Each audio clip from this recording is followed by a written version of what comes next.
All right, I would like to welcome each of you here. This has been a project in the works for probably about a year and a half, I would say. And we're going to kind of explain how this came into being a little bit. My name is David Shannon. This is Thomas Booker. We are co-founders of, ready? Gone but not forgotten, MLB Unmarked Graves Project. Okay? We don't want anything to be simple.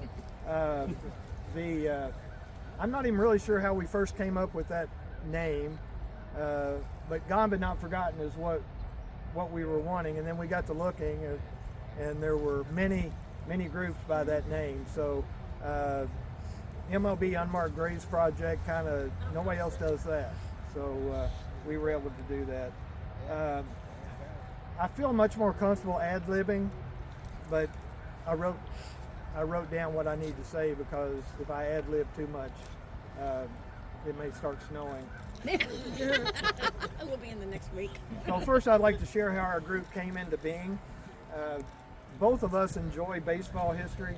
In my case, especially as it relates to the Cincinnati Reds.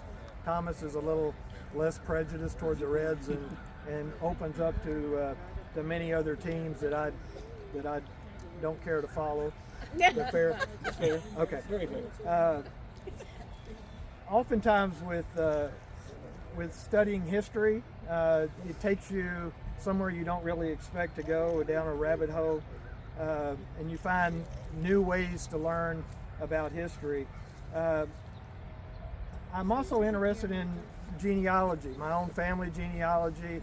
I've traveled. When I do travel, I usually look ahead to see who might be buried where I'm going. Normally not a family member, but a famous person or something, and go to the cemetery. My wife shakes her head at some of that sometime, but cemeteries, a tombstone is designed. I'm ad-libbing again. A tombstone is designed to kind of to mark the person. I noticed as I drove around the cemetery today, almost all the stones are facing the road. That's on purpose. They want to be identified, it's who they were.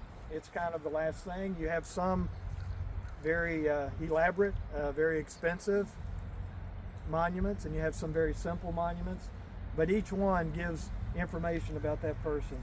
So that's what happened. My own interest in genealogy and my interest in baseball genealogy kind of got me to looking for graves of former baseball players, and started out mostly Cincinnati Reds players in the Cincinnati area where most are buried that I know. But then I kind of got interested in Hall of Famers. I've been to Ty Cobb's grave and Cy Young's grave and some of those kind of names. And you stand there, you don't really go to mourn the death, but I kind of think about these services. When Ty Cobb was buried, who was standing on these grounds? Who was there supporting that? And it's the what ifs. I often look for pictures of some of those services just to see if I can see who was there, and occasionally you'll find one. So Lexington, I'm from Lexington, and Lexington Cemetery has 3 former ball players buried there, and one was a Cincinnati Red. His name's Theodore Conover, and I walked those grounds many times looking for his grave while I was there doing other things, and finally went to the office and said, I just can't find that. And they looked at their records. They said, well, we can show you who's buried next to him, but he doesn't have a marker, so you'll have to find that marker and then figure where that person is. So I took a picture of me. If you see on our website, there's a picture of me pointing, and the shadow is pointing to the ground, and I left it at that for a while, but I always kept thinking about that. So finally I went to the office. How can we correct this? What can we do? And there's a process, and initially it said, well, you really can't do that. If you do it, here's what you have to do. So I got with Thomas. I said, hey, can we can we figure out a way to do this? And so we found the family, which is what we have to do each time, and got permission and put that into process. So that was our first one. About, how long has it been, a year and a half, a year? 2 years for ours. Already 2 years. August 22. Okay, so Hank Gastright, 9 miles from here. I was just visiting Hank before I came here. I went over and I put my my speedometer on, and so I could see where it was. So 9 miles from here is Hank Gastright, buried in Wilder, and we'll talk a little bit more about him in a little while. But so this is our third grave project. You want to mention just a little bit about Derringer? I've got some notes. No, you go forward with all right. it. You're good. So we did add a project in between the third and the fourth one. We did a bronze memorial marker for Paul Derringer. He was not buried; he was cremated, so we didn't have a resting place to put a marker. But we were able to raise funds and have a bronze marker made to honor the life of Paul Derringer, and we were able to partner with, not partner financially, but we were able to partner with the Cincinnati Reds Hall of Fame and City Gospel Mission to allow us to have that bronze marker installed at the former site of Crosley Field where Paul Derringer pitched for so many years. And so if you go to the City Gospel Mission area where Crosley Field set, there's a lot there. There's murals, there's you can see where home plate was and the baselines. There is now a bronze marker on the base of the light tower, a replica light tower, because Crosley Field had the first night game in Major League Baseball history, and he pitched that game. So we were able to do that. So our small group, a group of 2 actually, with many followers, has been able to do. This is our third project. And we're going to talk about, or I'm going to talk about Robert. Project. Fourth project, third grave. Third grave. Yeah, the third grave, and we'll discuss that in just a minute. But I want to introduce some people first. I have a list of people that were going to be here, and this will be a little quicker because they're not here, some of them. But we're glad you're here. This is what's important. Family is why we do this. So thank you for being here. I've already mentioned Thomas. Brian Harvey, I need to mention him, even though he's not here. He's got a really good excuse. Brian Harvey is the Associate Director of Buildings and Property for the Diocese of Covington.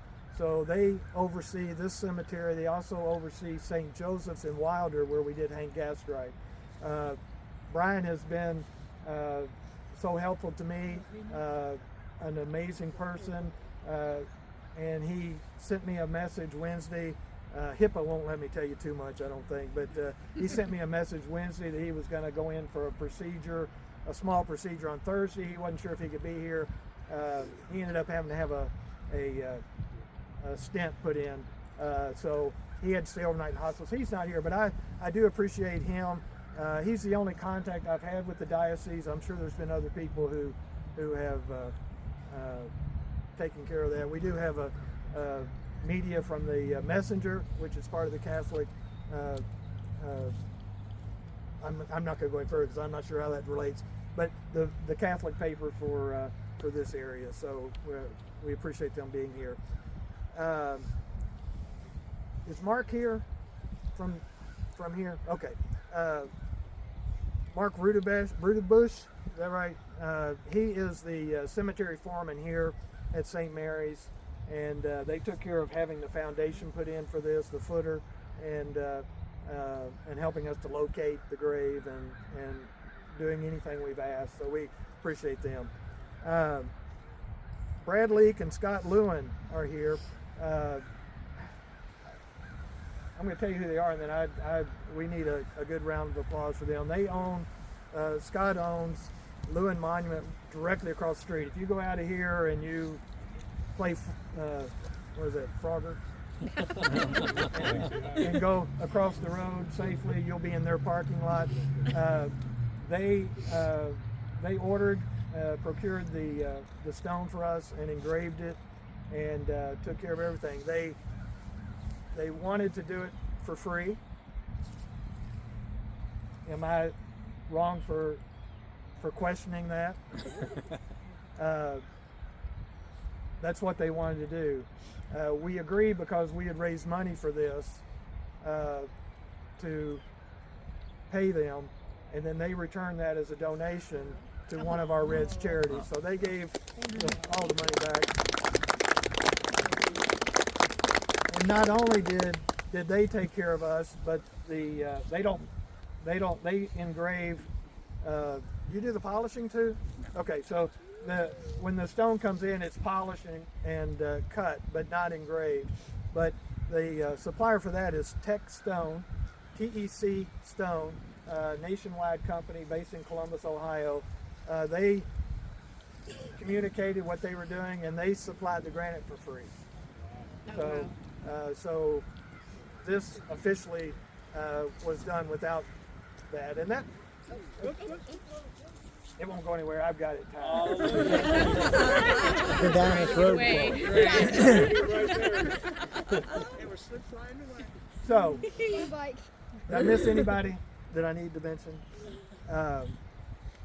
Actually, I did have Hank Gastright's name on here, representing the Gastright family. I know there's other Gastright here. You've already had the chance, and I'm sure you will want to afterwards. Come to find out, normally we create a family reunion. This time we've created a friendship reunion as well. People who grew up in the same neighborhood together. Thomas is going to come and read. We don't have an official, like we have today, an obituary, but a newspaper article about when Robert passed away.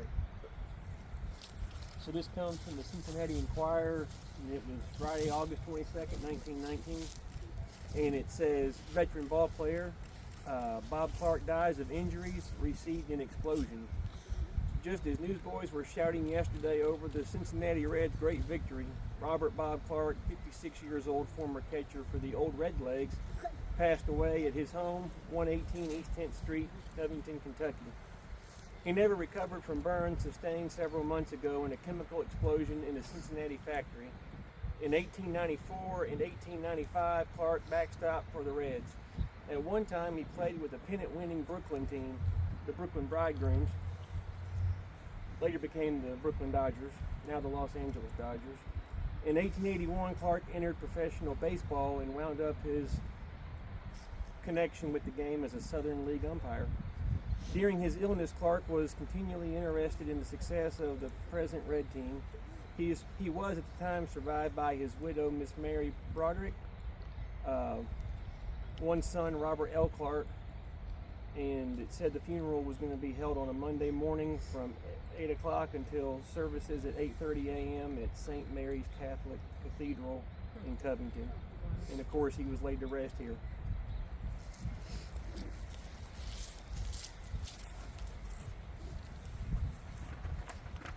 I will stay on point the rest of the way, and a lot of what I'm going to share with you is from some reports, from some of my research, some newspaper articles and everything else. There are always discrepancies, and I understand that. Everything I'm telling you is what I have found to be true, in fact, and nothing is wrong if it's not. But I'm just there's like. You just mentioned, well, there was one, the Southern League, and everything said he umpired in the Western League. So that kind of stuff. It's nothing real major, but the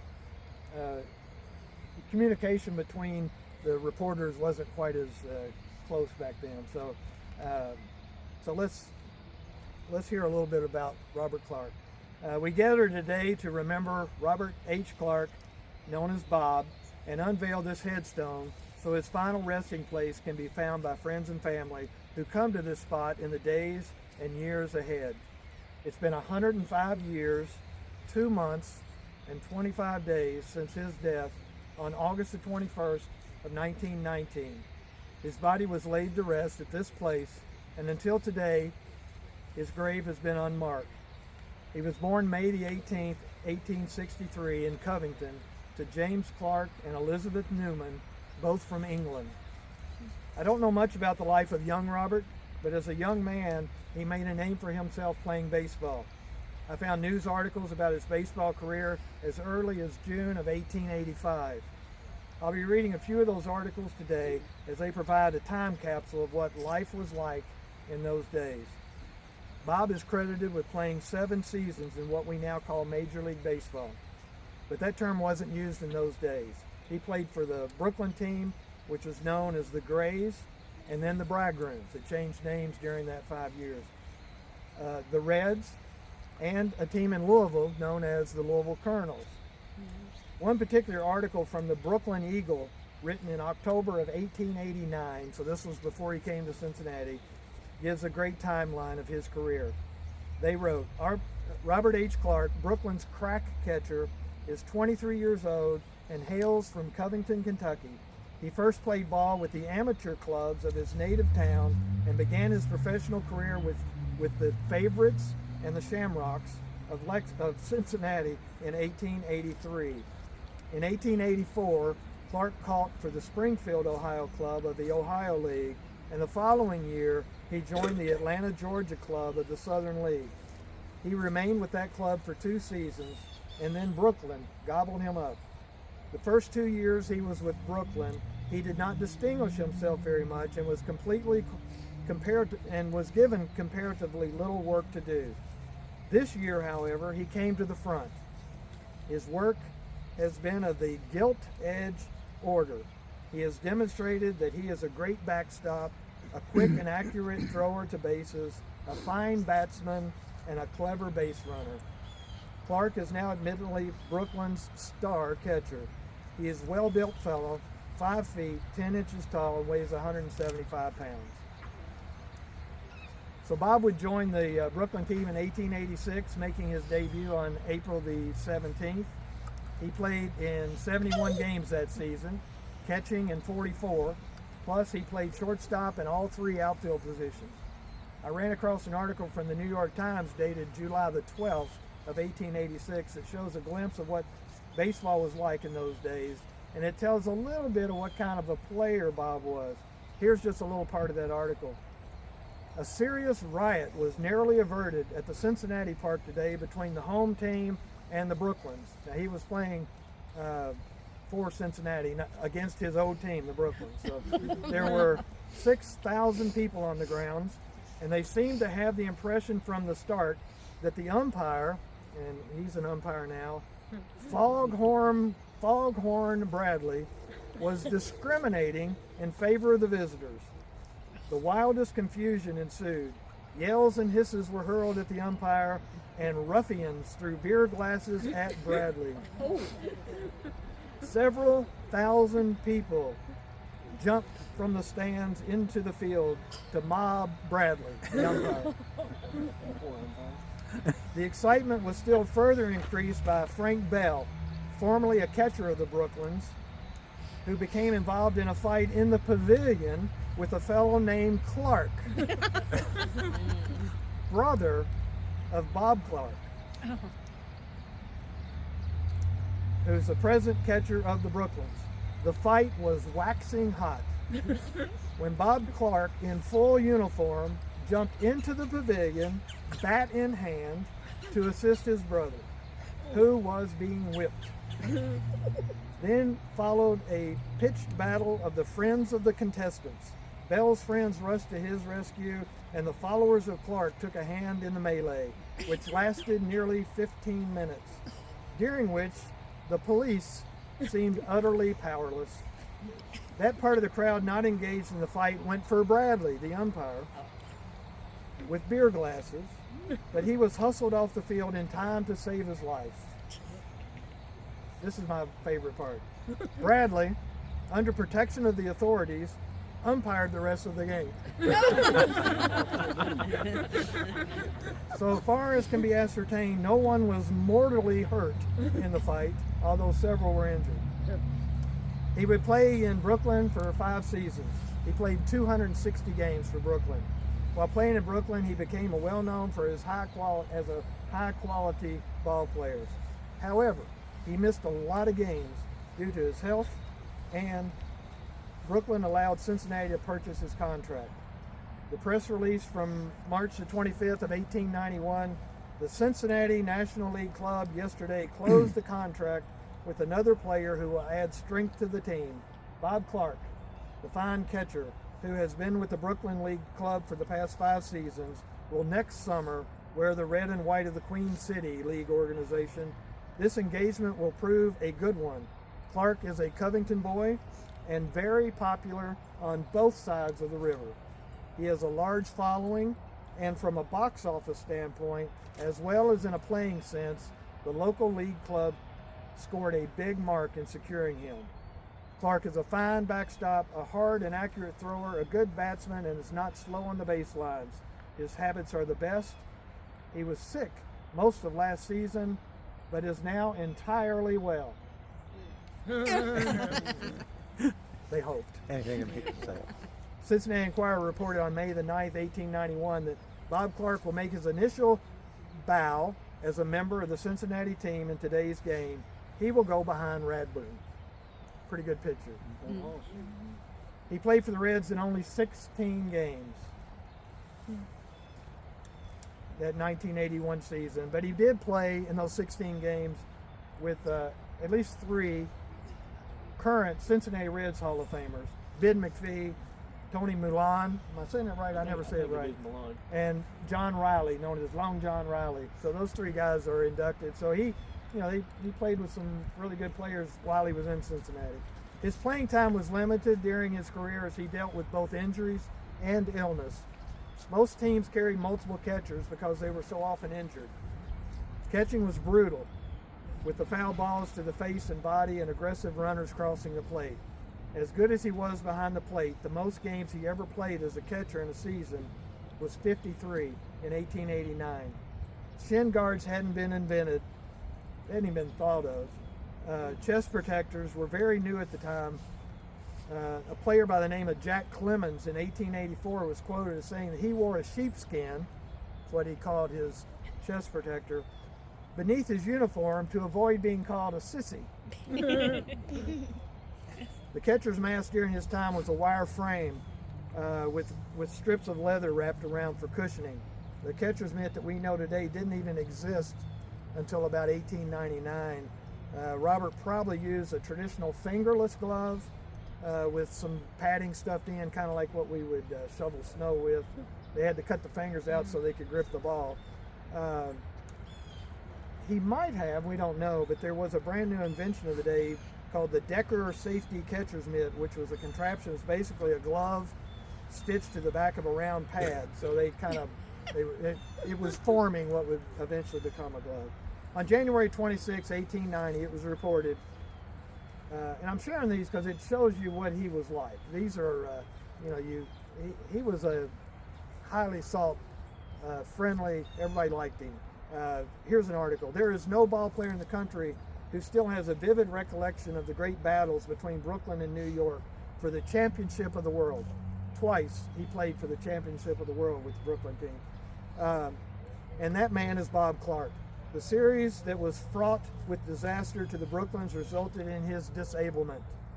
He's been suffering all through this mild winter with what might be called a general debility, caused by his earnest work behind the bat in those exciting struggles. His injury was a serious blow to Brooklyn's hopes, for before he was hurt, they had a chance to win. For some time he was confined to his home.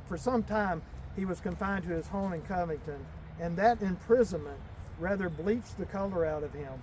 But now he is beginning to take on the hints of health. Clark said, "My doctor seemed to think that I was paying up for severely straining myself and overtaxing my strength in those Brooklyn games. We ought to have won the pennant."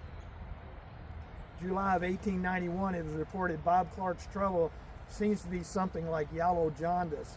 He's very poor color and lacks the energy and ambition necessary to play good ball.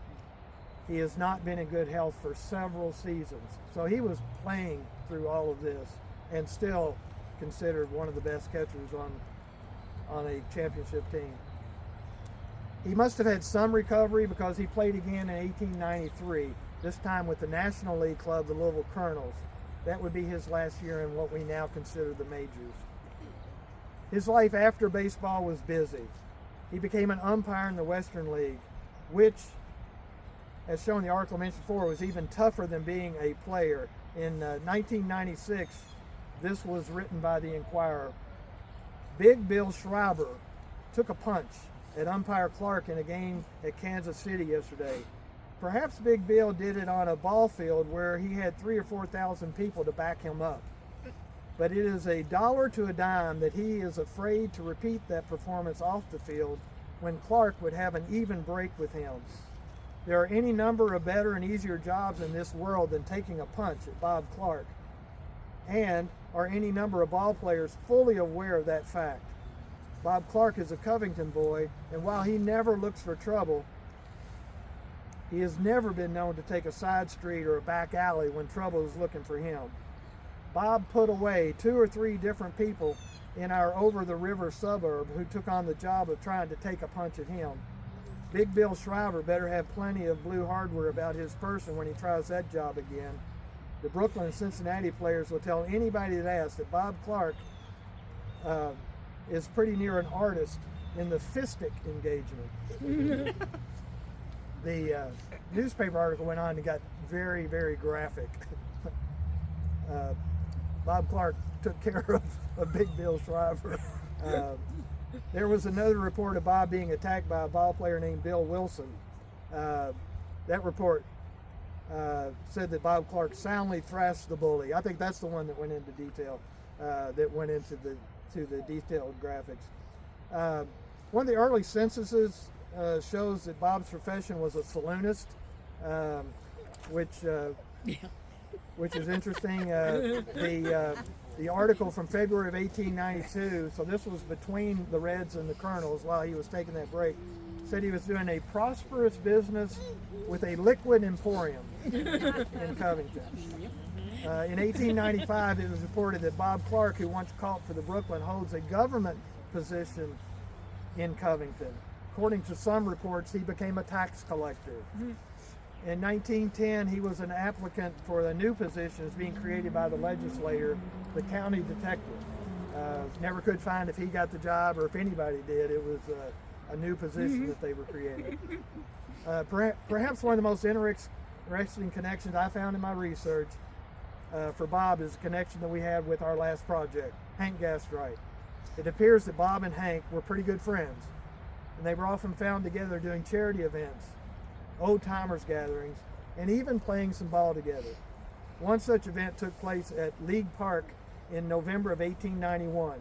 There was a pigeon shooting contest between W.P. Rhines, it's R-H-I-N-E-S. I had to look him up. He was a really high caliber pitcher for the Reds. I think he had a 28-game season. He won 28 games in one season. So this high-profile pitcher. So the contest between him, an established pitcher for the Reds, and a young Henry Gastright of Newport, Kentucky, who recently signed with the Boston Association Club. So this is before Hank made it to the majors. The match will be a friendly one as far as the two principals are concerned. The only money known to be wagered on the result being $200 between Clark, the catcher for the Cincinnatis, on Ryan's, and an equal sum wagered on Gastright by Reddy Mack, and a suit of clothes between the two principals. The money raised would benefit the city's children's home. So Bob Clark was kind of the standing up for Hank Gastright for that event. Another interesting connection for the family I came across, another Northern Kentucky ball player named Reddy Mack that we just mentioned. His name kept coming up, so I got to looking a little bit more. He and Robert must have been close friends. Reddy Mack's birth name was Joseph McNamara. He also went by Joe Mack. His sister is Bridget Hazel McNamara. She and Robert were married in 1892. She and Robert had 2 children, Hazel and Robert. Hazel and Robert which was Robert L. We have Robert H. and Robert L. Who married a Cecil Creighton. Hazel married Cecil Creighton and Robert L. Clark. Bridget died in 1906, and Robert remarried to Mary Leonard. Mary Leonard is buried here next to Robert, and so is, I don't think I have it in here, I'm off the subject again. Her first husband is buried here, and her mother. So we have Bob, his mother-in-law, his wife, and his wife's first husband. That's they're having a party. Another connection to Robert and Hank, and I am closing. Another connection to Robert and Hank. In 1900, the Lexington paper reported that the Lexington team would have a strong baseball. Lexington would have a strong baseball team to complete the diamond honors for the remainder of the season, and several well-known players, including Henry Gastright, formerly of Boston League, and Bob Clark, formerly of Brooklyn, played on that team in Lexington, which kind of brings us to Theodore Conover, who's there. I don't know if they knew Huck or not, but so Bob eventually took a job at a chemical factory, as we heard in the obituary. The factory was in Covington. I could not find the name of the factory or when this happened. I wasted so many hours trying to go down that rabbit hole. We don't know how long he worked there, but while he was working, there was a chemical explosion. It caused a fire to break out, and he suffered severe burns. Several months later, on August the 21st, 1919, he died at his home as a result of those injuries. Through this project, I feel like I've got to know Bob Clark. All three of our grave projects have had one central theme. Baseball was a very hard way to make a living in the late 1800s. Life was tough, even when things were going great. Bob lived a very full life, but nothing came easy. Baseball was tough, umpiring was tough, being a tax collector was tough, politics in general was tough. I'm sure probably being a saloonist was tough, but then to come out working in a factory was even tougher. This has been a joy to do this, and we appreciate getting to know you all, and we hope that this is something that will carry on for generations as you come to see this grave. But I think Terry was going to come and say something from the family. We'd give him the opportunity to do that. And I do have all of my research, everything I printed out, I've made copies of, and I'm going to give Terry a stack of papers this thick where I've pulled all of this information is there, plus all the stuff I didn't use. And so if you want copies, don't call me. Call Terry. He knows, He has it. I do have right here, after we get through, if you want to look, I do have, and you may already have this, but I have the marriage certificate for both weddings. Just the calligraphy is just beautiful to look at. I do have his death certificate here, and yeah, so Terry. This has been an interesting journey for sure. When we first got in touch with Dave, it was kind of like, who is this guy, whatever, so we kind of passed around. But it's been a great journey with him, Thomas, Ewan, Eric. We want to thank you from the bottom of our hearts. You've done a great job, and the family from the bottom of our hearts appreciate it. But I think the other thing is pulling the family together. We don't see each other often, but it's wonderful to have everybody here, friends, people we grew up with. I mean, all of a sudden, you wonder where all those connections are, but they come out of the woodwork. But you find out a lot of great things. But I think the neatest thing about something like this to me is the monument's wonderful, but being able to put a picture with that monument and really seeing what somebody looked like back in that time and who they were, it's a wonderful gift. And Dave was worrying about the weather today. He couldn't be luckier. Turned out great. So they're probably looking down on us saying, okay. But I really want to thank everybody for coming out, and I really want to thank you guys for everything you've done. Because this is just a gift beyond whatever. I mean, it's just wonderful. So thank you very much, and thanks for coming out. Anybody interested in seeing the marker? I saw it yesterday. It's very nice. Oh. Very nice. So let's do this for the pictures. The other side looks real good too. If anybody wants to check that out. On the back. This concludes our service. We're here if you have any questions. Feel free to stay around. We'll get a thank you couple for being pictures here. of these guys and whatever. Yeah, that would be cool.